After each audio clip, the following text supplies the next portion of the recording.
Bismillahirrahmanirrahim. Assalamualaikum warahmatullahi wabarakatuh.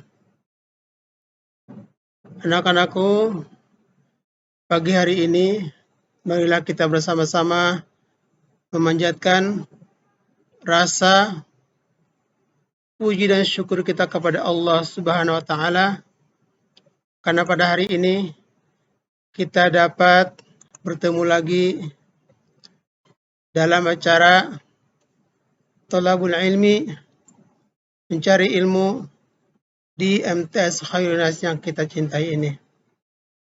Anak-anakku yang saya hormati, sebelum kita memulai pembelajaran kita, gimana kabar kalian? Semuanya sehat-sehat saja? Alhamdulillah. Semoga semuanya sehat, lahir dan batin. Amin ya Allah ya Rabbal Alamin. Baiklah anak-anakku, sebelum kita memulai pembelajaran kita, maka marilah kita bersama-sama berdoa kepada Allah Subhanahu wa taala. Semoga hari ini, pagi hari ini, kita mendapatkan ilmu yang bermanfaat. Amin ya Allah ya Rabbal Alamin. Bismillahirrahmanirrahim. Raditu billahi rabbah wa bil islami dina wa bi Muhammadin nabiyyan wa rasula. Rabbi zidni ilman warzuqni fahman wa ilman nafi'a. Amin ya Allah ya Rabbal Alamin. Baiklah anak-anakku, marilah kita mulai pembelajaran kita pada pagi hari ini. Adapun judul materi kita pada hari ini adalah Al-Quran dan Al-Hadis sebagai pedoman hidupku.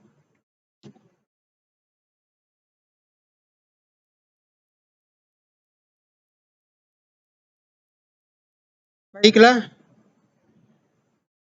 setelah kita tahu judul Al-Quran dan Hadis sebagai pedoman hidupku, maka apa dari tujuan pembelajaran kita pada hari ini?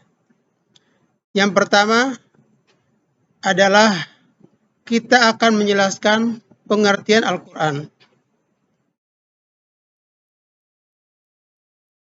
dan fungsi Al-Quran. Yang kedua adalah menjelaskan pengertian dan fungsi Al-Hadis. Yang ketiga adalah kita mampu membedakan mana fungsi Al-Quran dan mana fungsi Al-Hadis. Dan yang keempat adalah kita mampu menjelaskan cara memfungsikan Al-Quran dan Al-Hadis. Namun, ini mungkin kita akan bahas pada pertemuan yang akan datang. Selanjutnya, pengertian Al-Quran. Al-Quran jika ditinjau dari segi bahasa dan segi istilahi. Artinya Al-Quran itu akan melalui pendekatan dua segi. Segi bahasa dan segi istilahi. Atau Al-Quran secara bahasa dan Al-Quran secara istilahi. Bahasa tentu di sini adalah bahasa Arab. Bahasa bukan bahasa Arab atau bahasa Ajam. Artinya yang digunakan adalah bahasa Arab. Al-Quran secara bahasa adalah bacaan yang berasal dari bahasa Arab dengan akar kata dasar qara'a yaqra'u Qur'anan yang bermakna bacaan. Kalau melihat Al-Quran itu bermakna bacaan, maka tentunya anak-anakku kita harus selalu dapat meluangkan waktu untuk membaca Al-Quran setiap harinya. Untuk membaca, karena Al-Quran yang kita baca itu akan memberikan pahala. bagi kita. Nah, minimal kita baca Al-Quran sehari semalam itu 5 kali dalam sholat subuh, lohor, atau duhur, asar, maghrib, dan isya. Pasti minimal kita baca Al-Quran. Atau kita punya program atau hanca. Kira-kira sudah subuh kita baca 2 lembar. Duhur baca 2 lembar. Asar 2 lembar. Maghrib 2 lembar. Isya 2 lembar. Itu sudah hampir 9 lembar. Sedangkan rata-rata Al-Quran 1 juz itu muatannya ada 9 lembar. Artinya kalau kita patuh 1 hari itu kita bisa hatam 1 juz. Dengan apa? Dengan punya hancaan dalam sehari dan semalam. Nah, itu kalau Al-Quran kita tinjau dari segi kebahasaan. Nah, dalam kata Al-Quran itu ada huruf alif, Al-Quran. Apa bedanya huruf yang berimbuhan alif dan huruf yang tidak ada imbuhan alif, alif lam? Nah, dalam ilmu tata bahasa Arab itu dikenal dengan isim ma'rifah dan isim nakirah.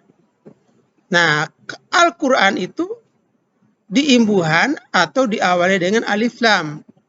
Berarti isim ma'rifah. Artinya Quran itu Quran yang sudah tentu jelasnya. Yaitu Quran yang kita baca sehari-hari. Quran yang tentunya sudah kita kenal. Yang terdiri dari 30 juz. 114 surat. Kemudian 6.666 ayat. Itu Al-Quran yang sudah ma'rifah yang kita kenal. Itu. Nah, itu kalau Al-Quran kita tinjau dari segi kebahasaan. Kalau jika Al-Quran itu kita tinjau dari segi istilahi, adalah kalam Allah yang diturunkan kepada Nabi kita Muhammad Sallallahu Alaihi Wasallam, yang diawali dari surat Al-Fatihah dan diakhiri dengan surat An-Nas melalui perantaraan malaikat Jibril alaihissalam. Yang jika Al-Quran tersebut yang terdiri dari surah-surah tersebut kita baca, maka akan bernilai ibadah. Bernilai ibadah bagi yang membacanya. Kenapa kita membaca Al-Quran? Karena itu merupakan tanda, simbol keimanan kita. Simbol keimanan kita. Kenapa kita sholat? Kenapa kita puasa? Kenapa kita mengeluarkan zakat? Dan kenapa kita pergi haji ke Baitullah? Itu merupakan simbol. Simbol tanda keimanan seseorang. Itu kalau seandainya Al-Quran itu kita tinjau dari segi istilahi. Selanjutnya, dari uraian tadi, maka dapat kita menarik benang merah bahwasanya kalam Allah atau kalamullah itu berarti ucapan Allah. Ucapan Allah, firman Allah. Bukan ucapan malaikat. Bukan juga ucapan Nabi Muhammad. Apalagi ucapan syaitan atau jin. Itu yang pertama. Yang kedua, Al-Quran itu adalah mukjizat sepanjang zaman yang sangat luar biasa yang diturunkan kepada Nabi kita Muhammad Sallallahu Alaihi Wasallam. Yang ketiga, Al-Quran disampaikan secara mutawatir. Artinya, riwayat yang disampaikan oleh 3 orang atau lebih. Yang dimana para penyampai riwayat itu memiliki kualifikasi terbaik sebagai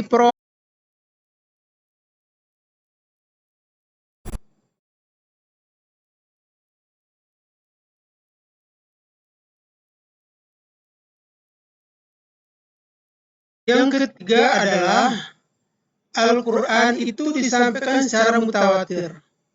Artinya, riwayat yang disampaikan oleh 3 orang atau lebih yang memiliki kualifikasi terbaik sebagai perawi yang terbaik, berakhlakul mulia, tidak pernah berbohong, dan sempurna kemampuan dalam daya hafalannya. Itu kalau Al-Quran kita menarik benang merahnya. Dan terakhir, bacaan Al-Quran itu merupakan ibadah sebagai tanda keimanan seseorang. Nah, di samping Al-Quran itu punya ciri yang paling utama, yaitu Al-Quran, namun jangan lupa bahwasanya Al-Quran itu punya nama-nama lain dari Al-Quran itu sendiri. Yang pertama adalah Alkitab, yang artinya kitab atau yang ditulis atau buku. Kenapa demikian? Karena Al-Quran itu berisi tulisan-tulisan yang berisi petunjuk-petunjuk dari Allah Subhanahu wa Ta'ala untuk membawa manusia kepada jalan yang lurus. Yang kedua, Al-Huda, artinya petunjuk.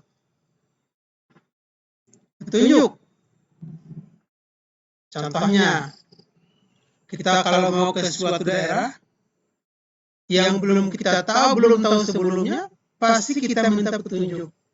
Petunjuk untuk menunjukkan arah untuk sampai kepada tujuan yang kita inginkan. Yang ketiga adalah Al-Furqan. Al-Furqan artinya pembeda.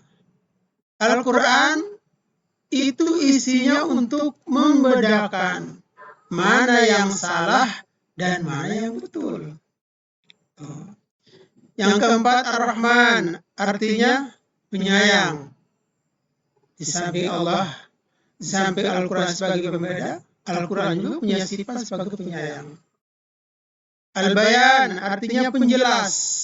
Al-Quran menjelaskan mana yang hak, mana yang salah, mana yang batal. Itu penjelas semuanya. Asy-Syifa artinya obat. Al-Quran sebagai obat.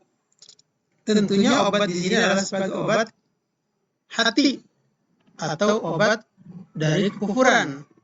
Contoh, orang yang tidak mengenal Tuhan, mengenal Allah, maka Al-Quran hadir untuk menyelamatkan manusia tersebut dari kemusyrikannya.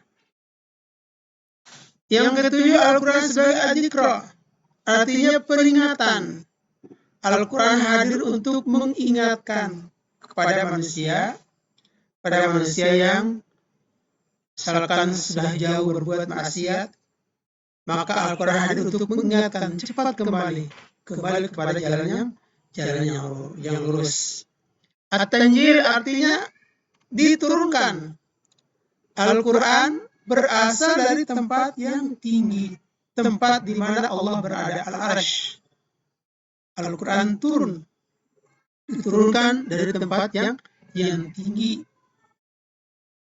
Kita tahu bahwasanya Al-Quran pertama kali diturunkan oleh Allah dan simpan di Baitul Izzah, langit dunia.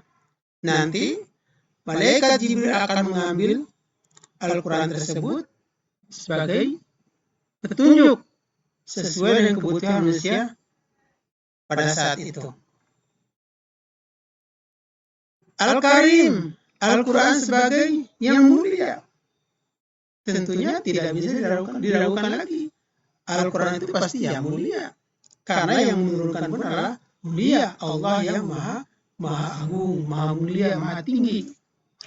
Al-Bashir, artinya Al-Quran sebagai kabar gembira. Kita senang kalau kita mendapatkan suatu kabar gembira. Contoh, kita mendapatkan hadiah dari seorang. Betapa senangnya hati kita. Al-Quran hadir seperti itu. sebagai kabar gembira. Tentunya kabar gembira bagi orang-orang yang senang melakukan kebaikan. Maka akan diberikan hadiah nanti oleh Allah berupa Jannatun Na'im. Selanjutnya, fungsi Al-Quran dalam agama Islam. Yang pertama, Al-Quran itu fungsinya apa? Fungsinya sebagai sumber utama ajaran agama Islam. Sumber yang paling pertama. Di samping kita punya sumber hukum-hukum yang lain, Al-Quran sebagai sumber yang utama. Al-Hadis sebagai sumber yang kedua. Ijma dan Qiyas sebagai sumber yang ketiga dan keempat. Namun Al-Quran hadir sebagai sumber ajaran yang paling pertama bagi umat Islam. Yang kedua, Al-Quran sebagai konfirmasi dan informasi terhadap hal-hal yang memang tidak diketahui oleh akal manusia. Karena akal manusia itu terbatas. Dia hanya terbatas pada materi tok. Neraka, surga, Allah, Siratul Mustaqim, semuanya itu tidak bisa terjangkau oleh akal. Nah, Al-Quran hadir sebagai informasi sekaligus konfirmasi bahwasanya di luar akal manusia itu masih ada lagi alam yang tidak terjangkau oleh manusia, dan itu hanya bisa diterima oleh keimanan dan ketakwaan. Yang ketiga, fungsi Al-Quran yang ketiga, petunjuk bagi manusia ke jalan yang lurus. Ihdinas siratal mustaqim, siratal ladzina an'amta 'alaihim, ghairil maghdubi 'alaihim waladdallin. Itu petunjuk manusia. Semua manusia. Karena Al-Quran itu petunjuk bagi semua manusia. Bukan hanya bagi orang Islam saja. Terakhir, Al-Quran fungsinya adalah sebagai pengontrol dan pengoreksi terhadap ajaran-ajaran agama masa lalu, yaitu kitab Injil, kitab Taurat, dan kitab Zabur. Coba, Injil diturunkan kepada Nabi siapa? Nabi Isa alaihissalam. Taurat diturunkan kepada Nabi siapa? Nabi Musa alaihissalam. Zabur diturunkan kepada Nabi Daud alaihissalam. Semuanya itu berada di daerah Palestina, Yerusalem sana.